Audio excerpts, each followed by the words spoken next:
Kamusta mga kaibigan at welcome back muli sa ating channel. Matapos nating makita ang mga pangyayari sa Chapter 221 na talagang binuhay ni Shin si Sakamoto at ang pagkakainaita ni Shishiba at Nagumo ay talagang maraming fans ang kinilig sa chapter na yun. At kung hindi mo pa nga nababasa ang Chapter 221 ay check nyo na lang sa channel natin o sa comment section dahil nagawa na natin yan ng review video. Ang Chapter 221 ng Sakamoto Days, na may pamagat na Protect, ay isa sa pinaka-emotional at intense na chapter ngayong arc. Sa puntong ito, akala nating lahat ay tuluyan ng namatay si Sakamoto. Ang atmosphere ay sobrang bigat, puno ng tensyon at kaba. Pero si Shin, hindi siya sumuko. Sa kabila ng panganib, at ng takot na baka wala ng pag-asa, ginamit niya ang buong lakas at determinasyon para subukang buhayin si Sakamoto.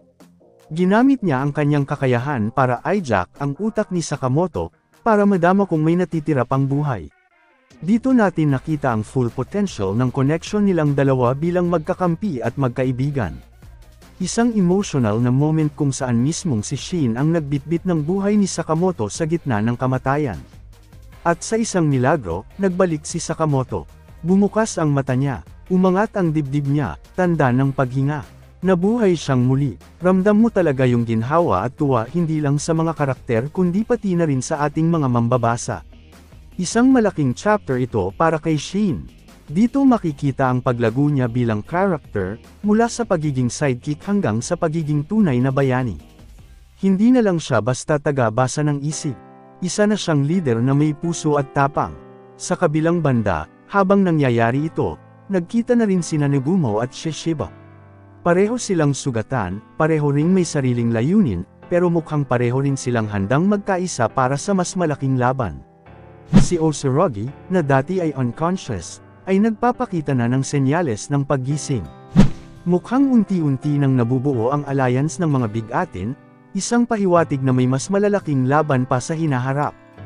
Ang chapter na ito, kahit wala masyadong action, ay puno ng emotional weight at setup para sa susunod na arc.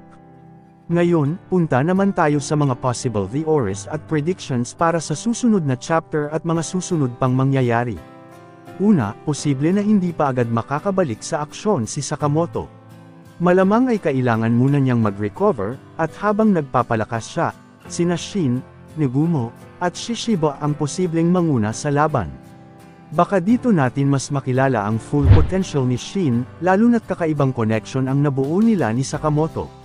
Maaaring mag-evolve ang ability niya, baka magkaroon siya ng deeper form ng mind reading, o di kaya'y makabasa na ng memories o makipag-telepathic communication sa mas mataas na level. Pangalawa, mukhang may chance na magsanib puwersa na sina Nagumo, Shishiba at Osurogi. Given na pare-pareho silang may galit sa Order at kay Slur, natural lang na magkaisa sila kahit temporary lang. Pero knowing their personalities, posibleng magkaroon muna ng konting clash bago sila tuluyang magkaalyansa. Pangatlo, si Slur. Hindi siya titigil hanggat hindi niya nakukuha ang gusto niya. At ngayong buhay pa si Sakamoto, siguradong mag-iiba siya ng strategy. Maaaring may itinatago pa siyang trump card, isang bagong karakter o isang malaking plano na ikakagulat ng lahat. Pang-apat, si Osurogi. Baka siya ang unang bumalik sa laban para bigyan ng oras si Sakamoto na magpahinga. Baka magkaroon siya ng rematch o kaya'y gumawa ng isang distraction para sa grupo. Kahit hindi pa siya 100% okay, alam nating hindi siya basta-basta actress. At panghuli, maaaring bumalik sa eksena si Yatsumura. Maaaring may mas malalim pa siyang papel sa kwento, posibleng may koneksyon siya sa Order o may personal siyang agenda na maapektuhan ang buong laban. Ito ay maaaring magdagdag ng moral dilemma sa grupo ni Sakamoto. Sa kabuuan, ang Chapter 221 ay hindi lang simpleng pagbabalik ni Sakamoto. Isa itong simbolo ng pag-asa, determinasyon, at evolution ng mga karakter.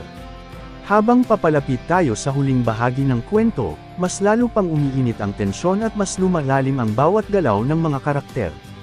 Kaya abangan natin ang susunod na chapter, dahil mukhang hindi lang ito magiging simpleng laban ng lakas, kundi pati ng prinsipyo, tiwala, at sakripisyo. Kung nagustuhan mo ang video natin ay mag-subscribe ka na, dahil sobrang laking tulong na niyan sa channel. Mag-iingat kayo palagi mga kaibigan.